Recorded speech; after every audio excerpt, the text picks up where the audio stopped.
quando você fica muito famoso, muito rápido na internet, vem uma urubuzada em cima.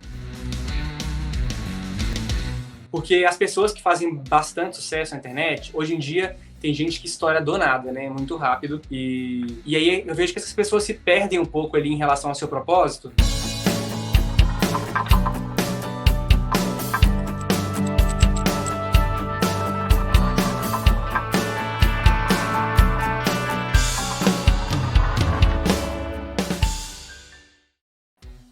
Tudo bem? Eu sou o Marcos Vetrais, CEO do iBest, e hoje temos como convidado o Henrique Lopes, um jovem, mas com uma história longa e muito bem-sucedida na criação de empresas e conteúdos digitais. Hoje, o Henrique é responsável, entre outros, pelo Gine Delicada, uma das 3 melhores iniciativas digitais em celebridades e fofocas, uma top 3 do iBest 2021. Então, com vocês, o Henrique. Primeiro eu queria agradecer o espaço, fiquei muito feliz quando chegou o convite para concorrer ao prêmio, fiquei muito feliz mesmo e é sempre uma honra, né, poder participar e ter o trabalho validado pelo público, né, é uma coisa muito importante. Eu acho que a gente que produz conteúdo, é sempre importante ter esse feedback do público que nos acompanha e esse engajamento também. Não só o like, comentário, mas a galera que vai também, vota e etc. Então, obrigado pelo espaço, pela oportunidade de concorrer. E estar aqui entre os 3 melhores do meu segmento é um prazer maior ainda, porque a gente está falando de grandes nomes que estão ali na berlinda comigo. São 2 pessoas que eu admiro muito pela história, pelo trabalho também, né, por si só nas redes sociais. Eles fazem um trabalho muito grandioso. E para mim, estar entre eles é uma realização pessoal, é uma realização profissional. Eu me sinto feliz em vários âmbitos. E vocês proporcionaram isso, obrigado. E ao meu público também que votou para que a gente chegasse lá. A minha história com a internet é uma história que é longa, viu? Porque eu praticamente, as minhas lembranças de infância, assim, já são com o computador por perto. Lá em casa, minha mãe, assim, que antes de ter internet já tinha comprado, né, um computadorzinho e aí eu usava aquilo para jogar.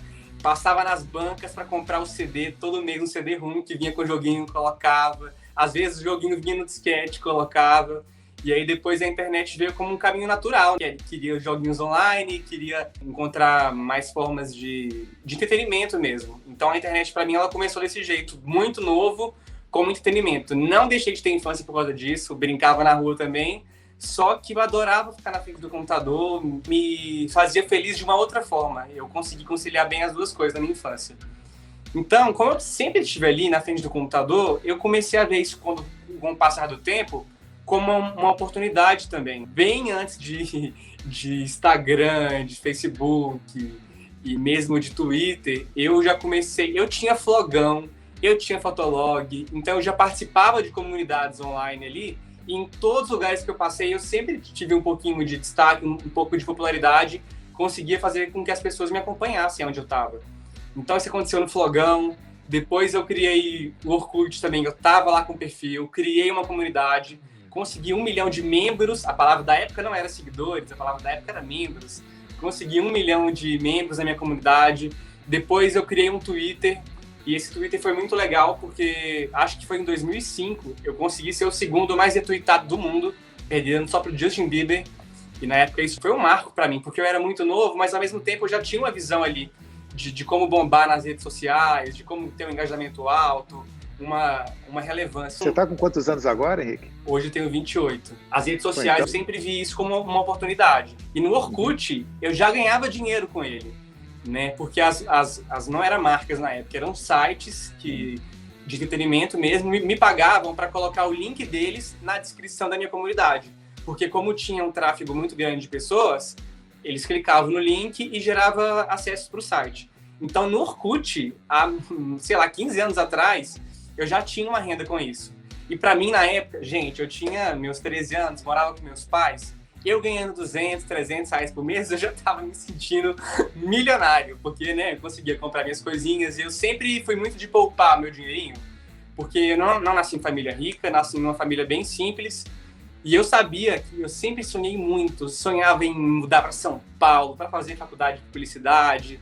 E eu sabia que, tipo assim, na minha família não tinha muitos recursos financeiros para isso. E eu sonhava alto e eu sabia que os meus meios de conseguir isso teria que ser meio que por minha conta. Eu sempre vi, a partir do momento que eu comecei a ganhar ali meus 200 reais, 300 reais, eu já comecei a ver isso como uma oportunidade de talvez mudar a minha vida um dia, sabe? A primeira compra que eu fiz foi uma câmera da Sony, acho que era Cybershot da época. E aí foi a primeira compra que eu fiz e o resto do meu dinheiro eu guardava todo, guardava o meu dinheirinho todo. E eu sempre tive essa visão de ter meu capital de giro na empresa eu mesmo, porque um dia eu vou precisar investir em mim. E aí, quando eu falava pra minha mãe, quero fazer publicidade, quero muito, é meu sonho, em São Paulo e tal, ela falava, Henrique, aterriza, pelo amor de Deus, sai desse computador, vai estudar, que o vestibular tá vindo aí, vai fazer um direito, uma medicina, uma engenharia, vai fazer um negócio que vai te dar dinheiro. Você fica mexendo nessas coisas aí o dia inteiro e ainda achando, né, que isso vai mudar a sua vida. E eu acreditava muito nisso. Aí depois, quando o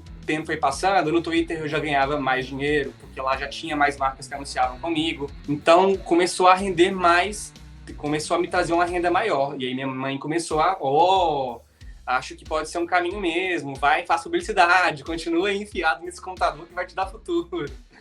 E aí foi bem isso que eu fiz, eu continuei, depois do Orkut, fui pro Twitter, criei uma relevância lá, muitos seguidores, e segundo mais retweetado do mundo, muitas marcas anunciando ali, e guardava esse dinheiro.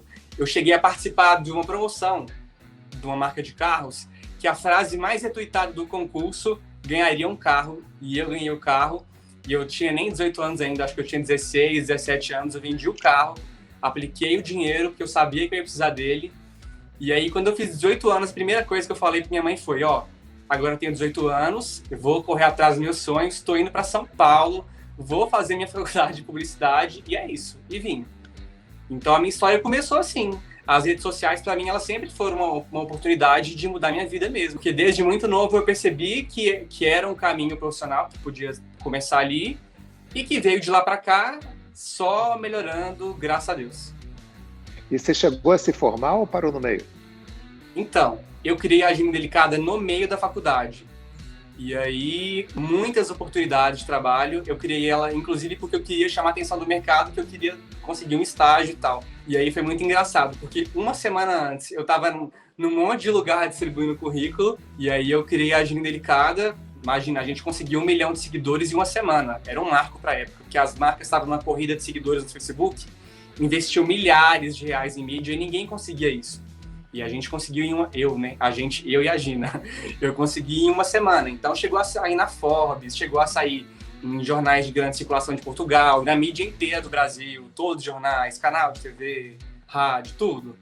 Então tive bastante destaque e aí as agências de publicidade, vieram em cima. Fiquei muito feliz na época, parecia que eu estava literalmente sonhando, porque há uma semana atrás eu estava batendo na porta de um tanto de lugar, querendo ser estagiário. E aí, uma semana depois, as maiores agências do Brasil, aqui de São Paulo, boa parte delas vieram atrás de mim e querendo que eu fosse nem estagiário. Eu comecei a minha carreira já, e não foi nem como júnior também, comecei como pleno. Foi uma experiência profissional que eu sou muito feliz de ter recebido, porque trabalhei nessa agência acho que por uns 3 anos, cuidei de grandes contas, trabalhei com Unilever, trabalhei com Mondelez, clientes que me fizeram muito feliz, onde eu aprendi muito e também contribuí bastante com o que eu aprendi ao longo desse tempo. Você pulou, nem acabou o estudo então? Foi direto trabalhar? Não acabei o estudo e acabei indo direto para o mercado de trabalho.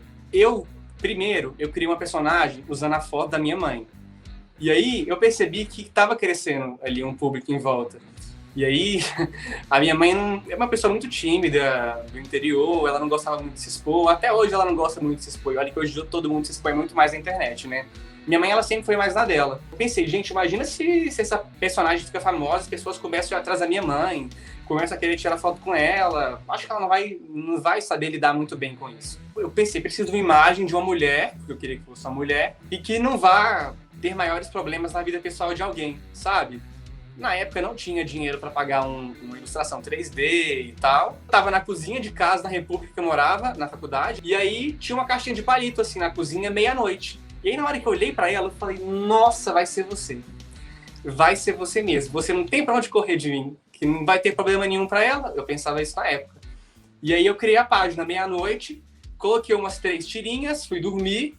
No outro dia, quando eu acordei de manhã para ir para aula, já tinha milhares de seguidores e o e-mail do O Globo querendo uma entrevista comigo.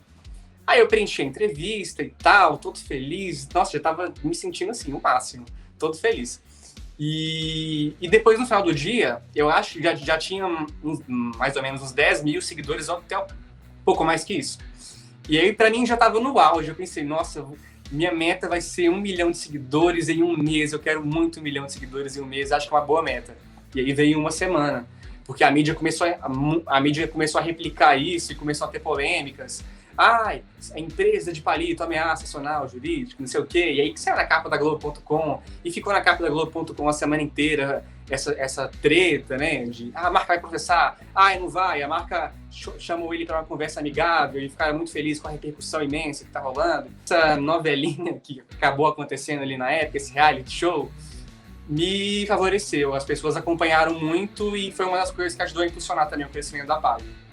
Alguma coisa você fez muito bem.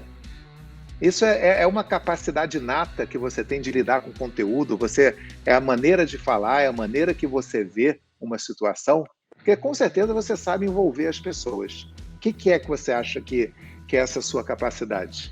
Nessa época, já tinha duas personagens que elas estavam crescendo muito rápido, que era a Irmã Zuleide e Dilma Bolada. Eram duas personagens que já existiam antes de mim e que eu percebi que elas estavam crescendo muito rápido. Então, por isso, eu pensei, gente, se eu criar uma personagem e acho que ela vai crescer muito rápido, ela só não pode ser igual às outras duas, ela tem que ter um diferencial. A Dilma Bolada, ela falava sobre política, etc. E a Irmã Zuleide, ela tinha um humor ali mais gospel, um humor mais com essa pegada, assim. Quando eu vi a Gina do Palito e ela tinha aquela carinha de boazinha, eu pensei, gente, eu acho que é uma personagem que está no imaginário das pessoas há muito tempo e nunca teve um trabalho de posicionamento dela, ela nunca teve uma personalidade. E por ter aquele rosto todo comportadinho, toda de boa moça, eu pensei em criar uma personagem indelicada para contrastar com isso, entendeu? Para contrastar com a expectativa que as pessoas sempre tiveram dela. E aí, ainda por cima, era uma personagem interativa, totalmente diferente das outras, porque as outras personagens, a Dilma Bolada e a Irmã Zuleide, elas viviam no universo fictício delas. A Gina Indelicada não, era uma personagem que o público mandava perguntas para ela sobre o que eles quisessem e a Gina respondia sempre na lata. Então recebia dezenas de milhares de perguntas todos os dias de pessoas querendo serem respondidas indelicadamente e postadas na página. E aí isso viralizava muito. O contexto de ter personagens em ascensão, o fato de ser uma personagem diferente das outras e de ser uma coisa muito mais interativa do que as outras eram. E as pessoas queriam aparecer ali e achavam o máximo. Então foram esses fatores, assim. Cara, muito legal. Agora a pergunta que me passa na cabeça é, você fez algo? Esse algo, na hora, foi uma intuição ou toda essa racionalização que você mostrou agora apareceu lá? Ou foi tudo planejado? Não. Foi planejado, tanto que primeiro eu já tinha criado uma, que com a foto da minha mãe, e aí eu fui dando os retoques nela e deixando ela mais sarcástica para seguir esse caminho, porque eu vi que poderia dar certo. E porque eu vi que já estava dando certo com outras pessoas, um caminho ali parecido, porém diferente. Foi uma coisa pensada mesmo. E é claro que existe existe bastante sorte no sentido de as pessoas terem abraçado desde os primeiros posts, compartilhado muito, e de no primeiro dia ter recebido já uma impulsão midiática, né, do Globo entrevistando e postando no veículo deles. É claro que isso também foi um fator sorte, de ter impactado ali a pessoa que escrevia para o Globo, que quis uma entrevista comigo e que contribuiu bastante também. Né? Isso foi um fator sorte. Mas o resto, o que dependia de mim, a parte estratégica também foi feita. Eu acho que o sucesso é isso, né? É a combinação de sorte com escolhas bem feitas. É a gente escolher bem e ter um pouquinho de sorte também ao favor que precisa. Você conseguiu passar bem uma percepção vamos dizer, como é que é o processo da criação seu racional, bem baseado em marketing, né? O que o mercado precisa, né?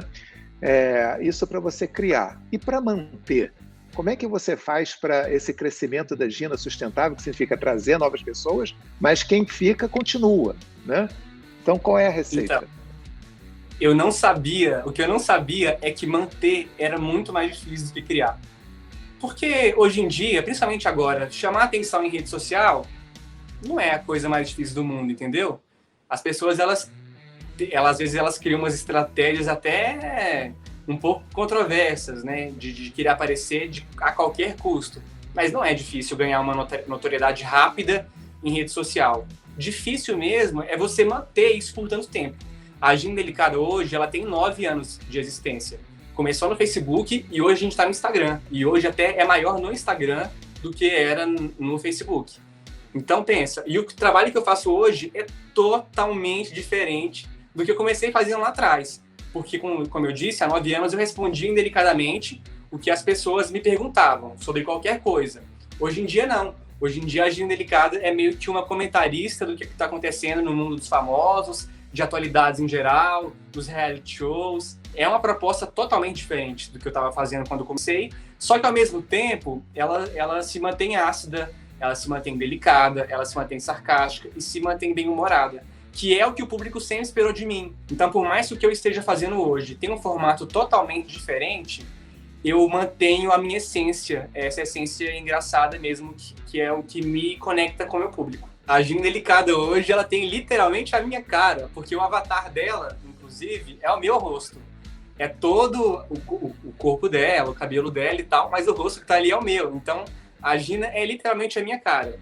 Então, até por isso, mesmo tendo hoje uma equipe que me ajuda, que me dá um suporte maior, que me ajuda na produção de conteúdos e etc., tudo sou eu que posto. Ninguém tem minha senha, tudo passa por mim antes. Eu prefiro isso, porque a Agenda Delicada, no meio desses Instagrams de fofoca, né, de perfis de entretenimento e de notícias, etc., ela é uma comentarista. Ela não tá ali para passar as coisas isenta, de forma, tipo assim, sem palpitar muito. Pelo contrário, tudo que eu posto é sempre palpitando dentro de qualquer situação que está acontecendo. Não é isento, não é jornalístico, é comentarista mesmo, entendeu? Então, como é o meu rosto comentando coisas, precisam, né, que tenha a ver comigo, que eu falaria, que eu escreveria. Então, por mais que... E boa parte dos conteúdos ainda sou eu que faço, por mais que tenha uma equipe que me ajuda. Tem uma equipe que me ajuda nesses momentos, para que a página precisa continuar, o show não pode parar. O público está ali, independente de eu estar num evento, ou de uma reunião, ou num briefing, ou qualquer outra coisa, a galera quer que a página se mantenha ali, né? Mantenha elas informadas e do que está rolando. Por mais que tenha uma equipe, a essência continua sendo eu. E tudo passa por mim sempre. Nada vai pro ar sem passar pelo meu dedo. É importante ser rápido, né? Imagina, até existem outras muito boas, né? Seus concorrentes lá, eu citando aqui o Hugo Gloss, Léo Dias, e tem vários, né? Mas é sempre interessante ser um dos primeiros, ou o primeiro a dar qualquer coisa. Por outro lado, você tem aí o seu escrutínio, né? De ver como é que você saber se aquilo é uma notícia real ou não é uma notícia real. Como é que você faz internamente seu processo para essa digestão, né, de você saber sobre fake news ou não fake news e o que você acha sobre o problema da fake news hoje no Brasil? Na verdade, eu não vejo nem o Gloss, nem o Léo Dias e nem nenhuma outra página do mesmo segmento como concorrentes, porque eu acho que é bem diferente do trabalho que eu faço. Imagina, os dois são mega portais super consolidados e né, bem noticiosos, apesar de ter um viés também de posicionamentos, né, em algumas situações, mas eles são portais noticiosos e tal. A Agenda Delicada não está aqui para ser um veículo de informação. A gente é meio que infotenimento. O meu objetivo é comentar mesmo, não é ficar só passando notícia. Notícia é o que a gente menos faz. O nosso objetivo é sempre comentar mesmo sobre as situações.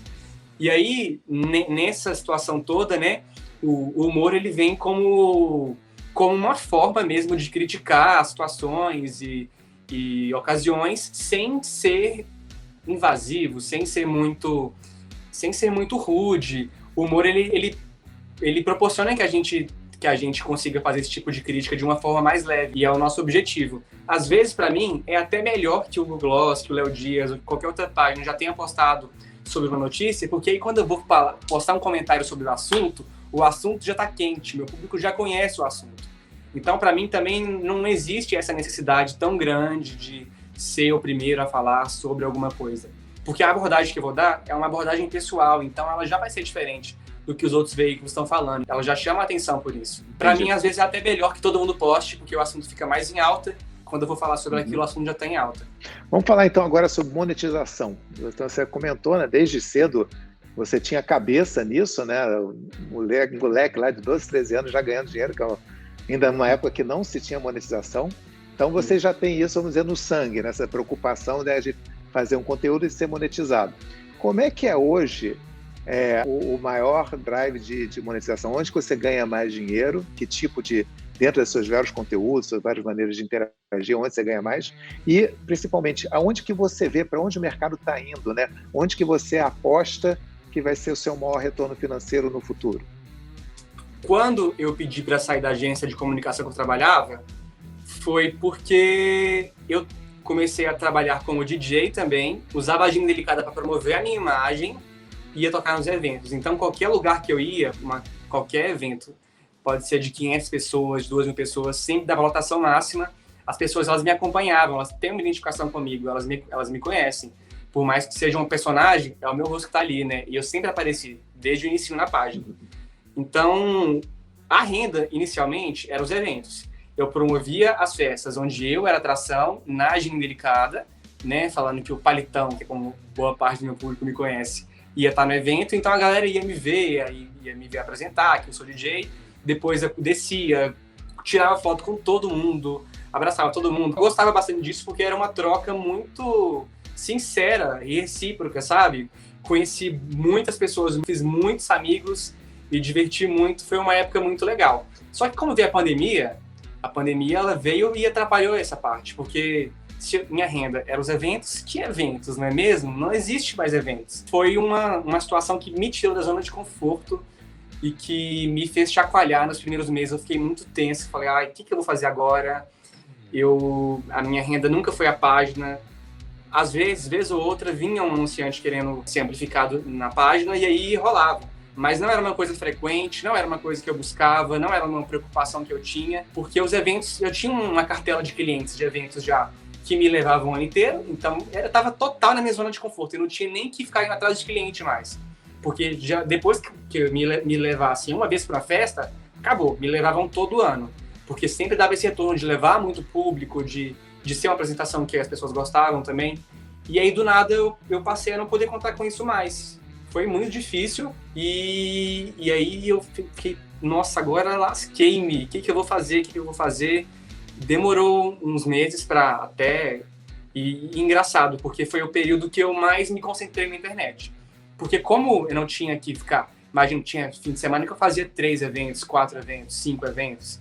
E aí em cidades diferentes. Então saía de São Paulo, ia para Manaus, que ia para Floripa, que ia para Bahia, enfim, um caos de logística, às vezes, locais que eram muito longe. Como eu passei a não ter mais esse desgaste de ter que ficar indo pra lá, pra cá, pra lá, pra cá, pra lá, toda hora, muitas viagens e eventos que à noite, que você via sem dormir, etc., que te cansa.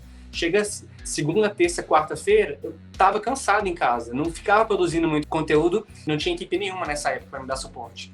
Então, quando a pandemia veio e eu passei a não ter mais essa rotina dos eventos, que eu amava, mas que era desgastante, eu passei a ter um tempo ocioso e que se tornou produtivo, que foi muito grande. E fez toda a diferença, porque a gente tinha 3 milhões e pouquinho de seguidores no início da pandemia, e agora a gente já tá batendo uns 10 milhões, só no Instagram, né? Então, assim, foi muito difícil no início, muito sofrido, fiquei me descabelando, ai meu Deus, o que eu vou fazer? E aí, só que aí, como eu comecei a ter esse tempo e me dediquei mais à rede social, o retorno veio naturalmente. Cresci em seguidores, engajamento, relevância, então nem se fala. E com isso, as marcas vieram também, e ainda bem, né? Hoje a gente está numa equipe, são eu e mais uma pessoa para conteúdos orgânicos, ou seja, para pautas, assim, para comentar o que está acontecendo mesmo, falar sobre atualidades, artistas, reality shows, etc. E tem mais outras 2 pessoas que trabalham só com conteúdos focados para marcas. Por exemplo, se uma marca procurar querendo anunciar, eles fazem esse conteúdo editorial para marcas. Tudo sempre passa por mim. Inclusive, coitados deles por isso, porque eu sou muito exigente, gosto que tudo tenha a minha cara. Quase sempre eu dou o caminho das pedras assim, para eles e falo, é isso aqui que tem que ser. É um pouco engessado até, às vezes, em alguns momentos, mas é porque tem que ter a ver com quem eu sou, então... Mas é isso. Dá um exemplo para todo mundo entender, porque realmente você tem uma página que faz... opinião, crítica, uma série de, vamos dizer, de constraints, né, que você tem aí em cima de como uma marca vai poder usar isso. Me dá um exemplo de uma boa aplicação, de um bom publi editorial aí que você fez, que você acha que vale a pena divulgar aí. Todos os nossos. A gente fez, por exemplo, esse fim de semana a gente fez um anúncio para a Shopee, que foi para divulgar uma promoção específica deles.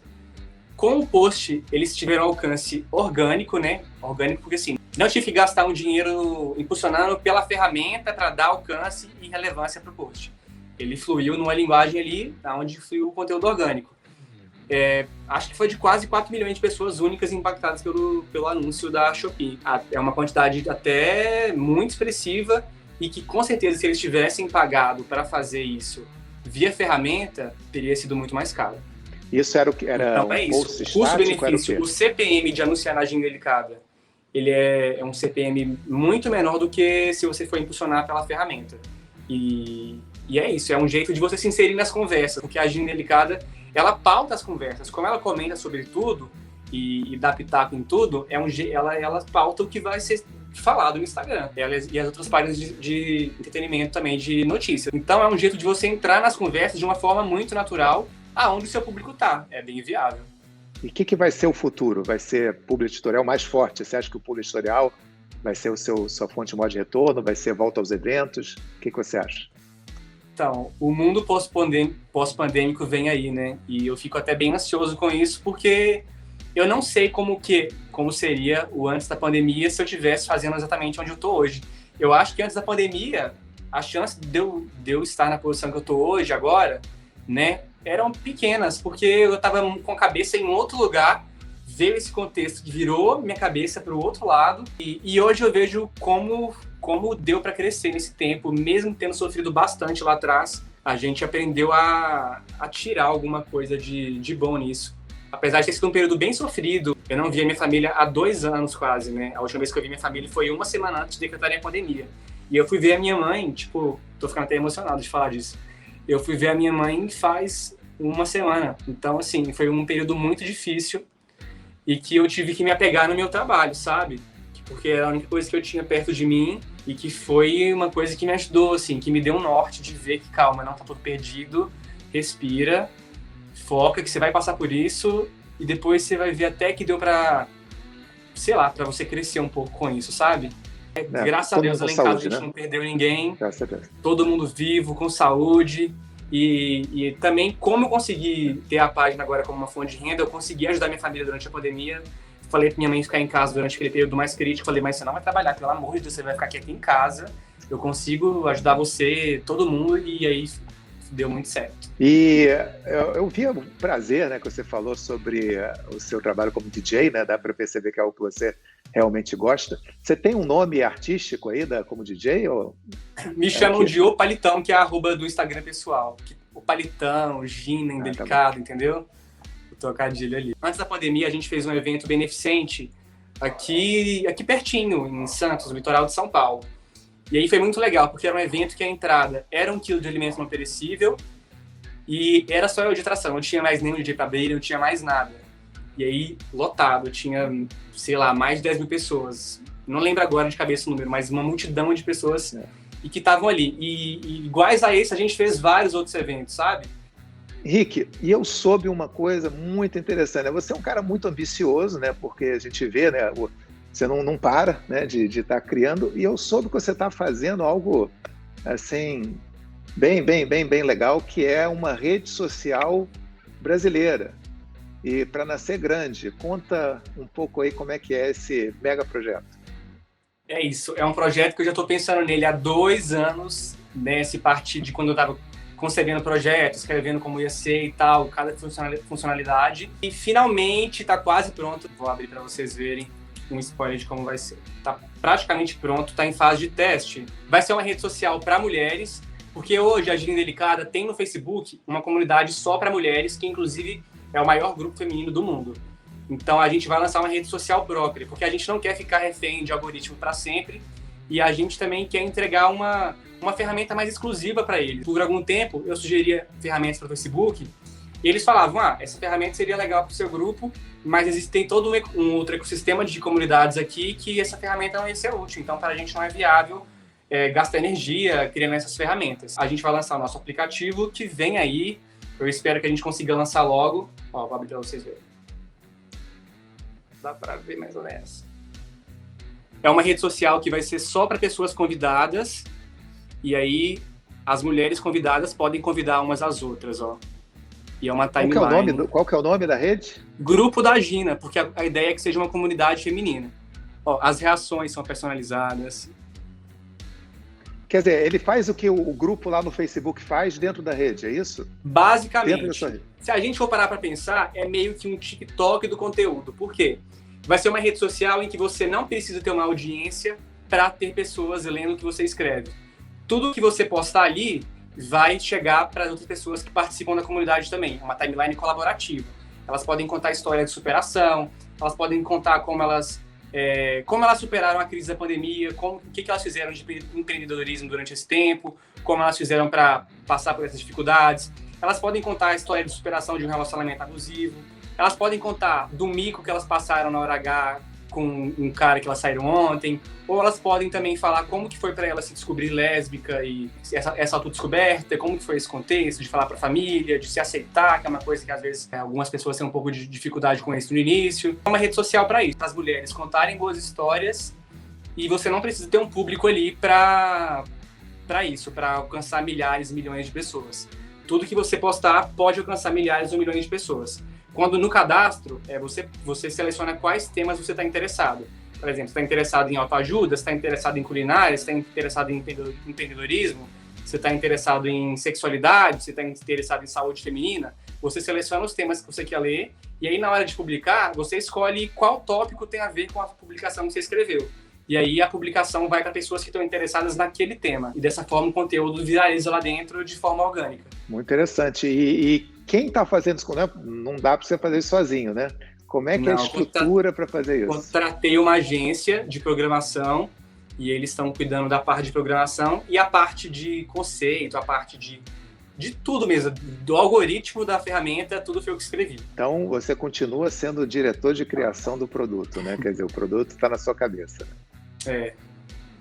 E quando é que sai? Quando é que vai para o mercado? Então, já era para ter saído há bastante tempo, na verdade, mas eu não sabia que esse universo de programação era tão complicado. E que criar uma rede social é tão complicado, porque quando você cria, aí você descobre um problema, aí você tem que mandar refazer aquela funcionalidade específica. E aí você descobre que outro problema. A gente está na versão beta, testando com algumas pessoas, e em breve vai ser disponibilizado para o público em geral também. Eu espero que rápido, porque eu não aguento mais.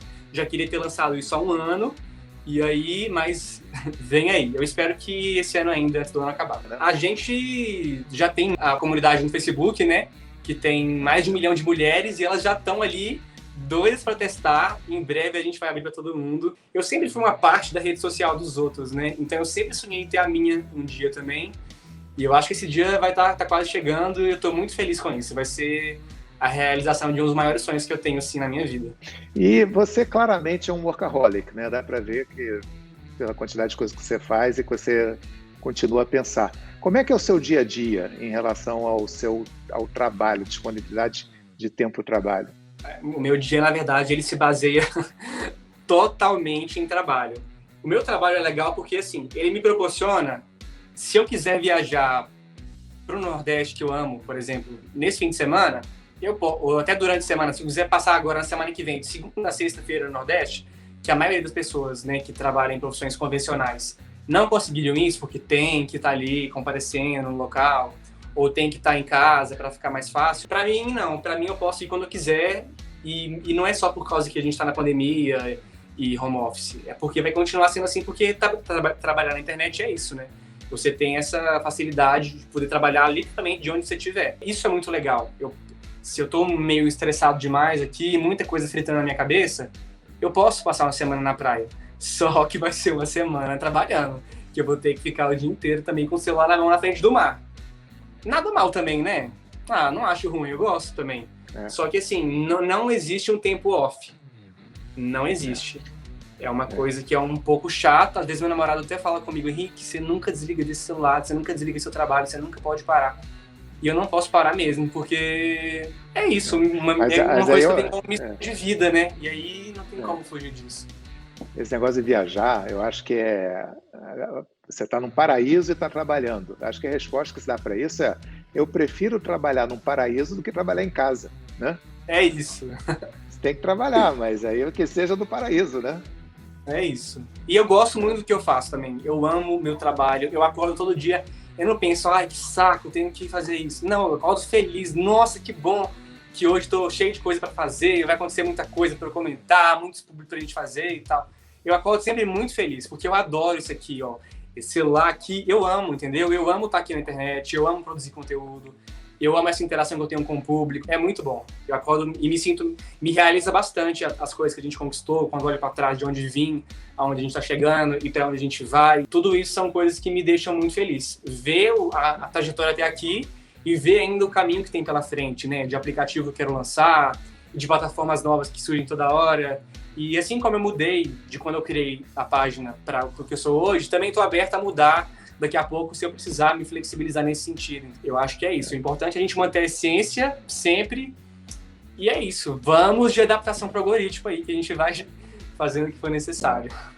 Henrique, o que impressiona é que você fala de história, já tendo essa bagagem toda, cara, e você olhando, parece que você está se aposentando, você tem 28 anos. Pegando esse gancho aqui, com tanta experiência que você teve, tanta coisa boa que você fez, se você pudesse voltar atrás e pudesse falar para você mais novo, faça uma coisa aqui diferente, o que você poderia falar para o seu eu mais novo?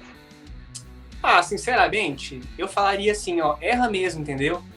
Porque às vezes alguns erros que eu cometi, algumas coisas que eu passei foram muito importantes para não repetir o erro. Às vezes o erro ele faz a gente pagar caro pelo aquilo que está acontecendo com a gente.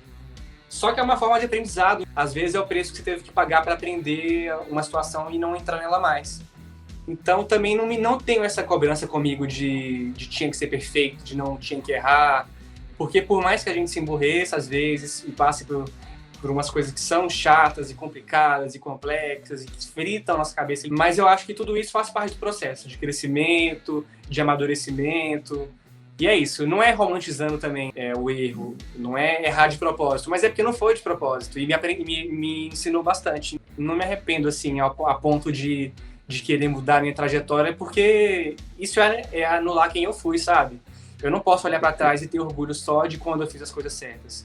Eu tenho que olhar para trás e reconhecer que em alguns momentos eu poderia ter feito diferente, talvez, mas também que serviu para eu crescer mesmo. É isso. E dentro, você sempre estudando, sempre olhando o que acontece, vou te pedir para você citar, até para dar exemplo para outros, quem seriam 3 ou influenciadores ou iniciativas que você olha e ou você admira ou você faz benchmark, né? São iniciativas que você leva em consideração na hora de se inspirar para coisas novas. Whindersson primeiro, né? Porque por trajetória, por várias coisas, né? A gente vê de onde veio e de onde chegou, a gente vê que ele consegue se manter por bastante tempo também, que tem pessoas que acabam se perdendo no caminho e tal, e eu olho para ele e vejo nele uma trajetória sólida, de alguém que começou pequeno, que cresceu, que chegou lá, e que também não se perdeu nesse meio. Porque as pessoas que fazem bastante sucesso na internet, hoje em dia tem gente que estoura do nada, né? Muito rápido. E aí eu vejo que essas pessoas se perdem um pouco ali em relação ao seu propósito. Quando você fica muito, muito famoso, muito rápido na internet, vem uma urubuzada em cima. Aquelas pessoas que querem colar em você para ficar junto, aparecendo no story do Instagram, na selfie do feed, e que querem tirar proveito de tudo que você tem, de status, de dinheiro, etc. E eu vejo que ele não passa muito por isso, sabe? Eu acho que ele sabe contornar bem. Por exemplo, tem pessoas muito famosas que têm produtores que começam a ficar falando muito na cabeça dele que ele é um semideus. E as pessoas acreditam nisso, as pessoas acreditam que se tornaram semideus do dia para a noite, que são intocáveis. Então eu vejo o Whindersson como uma pessoa muito pé no chão e que mesmo tendo passado por essas coisas, que eu tenho certeza que todo mundo passa na internet quando cresce muito rápido, ele não se deixou levar por isso. E acho que isso é uma coisa que todo mundo que quer crescer, possivelmente você vai conseguir chegar lá um dia. A chance de conseguir é muito grande se você persistir. E não esquecer disso, tipo, de não se deixar influenciar muito pelos elogios que você recebe, nem pelas críticas também, que quando você ganha destaque muito rápido, também vem muita gente te massacrar. Mas a pessoa que deixa os elogios ali tomarem a cabeça dela, ela se perde no caminho, ela se perde no propósito dela, ela trilha um outro rumo que não é muito legal, sabe? De se tornar prepotente, arrogante. E o público percebe isso e o público se afasta naturalmente. Então, pezinho no chão sempre. O Hugo Gloss é uma referência que eu gosto muito do trabalho dele, admiro ele como jornalista que ele é, o jeito que ele fala respeitoso sobre as coisas. Eu gosto bastante da abordagem dele, me identifico com ele em várias coisas também, de ser uma pessoa gay que também lida com um público hétero muito grande, sabe? De trazer uma representatividade nesse sentido para outras pessoas LGBTQIA+, também, verem que elas também podem conseguir chegar onde elas quiserem, sabe? De alcançar, porque lá atrás a gente não tinha tantas referências assim. Na minha infância, se eu olhasse pra frente, não tinha tantas referências assim de homens gays com muito prestígio, pessoas LGBTQIA+, de um modo geral, né? Com alcance, notoriedade, assim, não era um debate que rolava. E hoje em dia a gente fala sobre a nossa vida, sobre essa parte de nossa vida, que é uma parte que muita gente se identifica, as outras que não vivem aquilo também, elas respeitam e veem isso de uma forma, sabe? Eu gosto muito disso, porque eu acho que ele traz representatividade e gosto do trabalho respeitoso que ele faz na página dele. Admiro o trabalho do Léo Dias também, porque eu acho que ele conquistou, tudo que ele conquistou em termos de relevância nesse tempo de portal, eu admiro ele por isso também. A gente está concorrendo aqui nesse prêmio, eu e os dois, e como eu disse no início, para mim é um prazer estar entre duas pessoas que eu admiro, que trilharam o caminho que é delas e que conseguiram atingir seus objetivos. Então, para mim, pessoas que conseguem atingir seus objetivos, elas me inspiram. Bem, a boa notícia é que todo mundo vai ganhar troféu, né? Porque o vencedor vai ganhar o troféu de campeão, que é esse aqui, a grande placa aí do ano, e os outros dois vão ganhar a placa de top 3. Então, todos os 3 merecedores vão receber o seu troféu. Então, para finalizar, Henrique, o que você sonha para a Gina daqui para frente? Você tem alguma ambição? É a rede? É o que mais que você se imagina aí para os próximos anos para você e para seus negócios? Como eu já falei aqui várias vezes hoje, eu amo muito o meu trabalho, sabe? Então, eu quero continuar vivendo de internet, disso aqui, até eu não existir mais, entendeu? O meu trabalho é sempre nesse sentido, de continuar fazendo com que ela se mantenha relevante nas redes, que seja interessante para o público, e é isso que me faz feliz e que me faz acordar feliz todos os dias, é pensando nisso. Meu objetivo é manter relevante, é criar novas redes quando for pertinente. Também não vou criar um perfil na rede social X só porque está todo mundo criando. Eu preciso entrar nela quando tiver um plano de estratégia para ela e achar que meu conteúdo que eu tenho, né, o formato que eu tenho, se encaixa ali. O Instagram mesmo, eu fui uma das últimas páginas dessas de fofoca, notícia, etc. Fui uma das últimas e a gente tá aqui, tô aqui no IBEST, a minha tá entre as maiores também no Instagram. Para mim é isso, entendeu? Também ficar atento no que tá acontecendo, no contexto e me manter sólido, né, no meu trabalho. O aplicativo que vem aí, que eu tô muito ansioso, que vai ser a realização de mais um sonho. E é isso, e acabar essa pandemia logo, né? Por favor. É isso aí.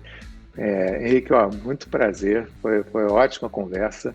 Você, cara, sinceramente, você é um exemplo, né? Porque tão novo já ter esse caminho aí, que está no começo ainda, e que sirva como inspiração aí para tantos jovens ou não tão jovens que percebem que com cabeça, com planejamento, com dedicação, tem oportunidade, né? Muito obrigado mesmo. Obrigado, foi um prazer estar aqui. É isso aí, vamos ficar aí com Palitão no DJ para todo mundo conhecer, tá bom? Valeu. Abraço, Valeu. obrigado.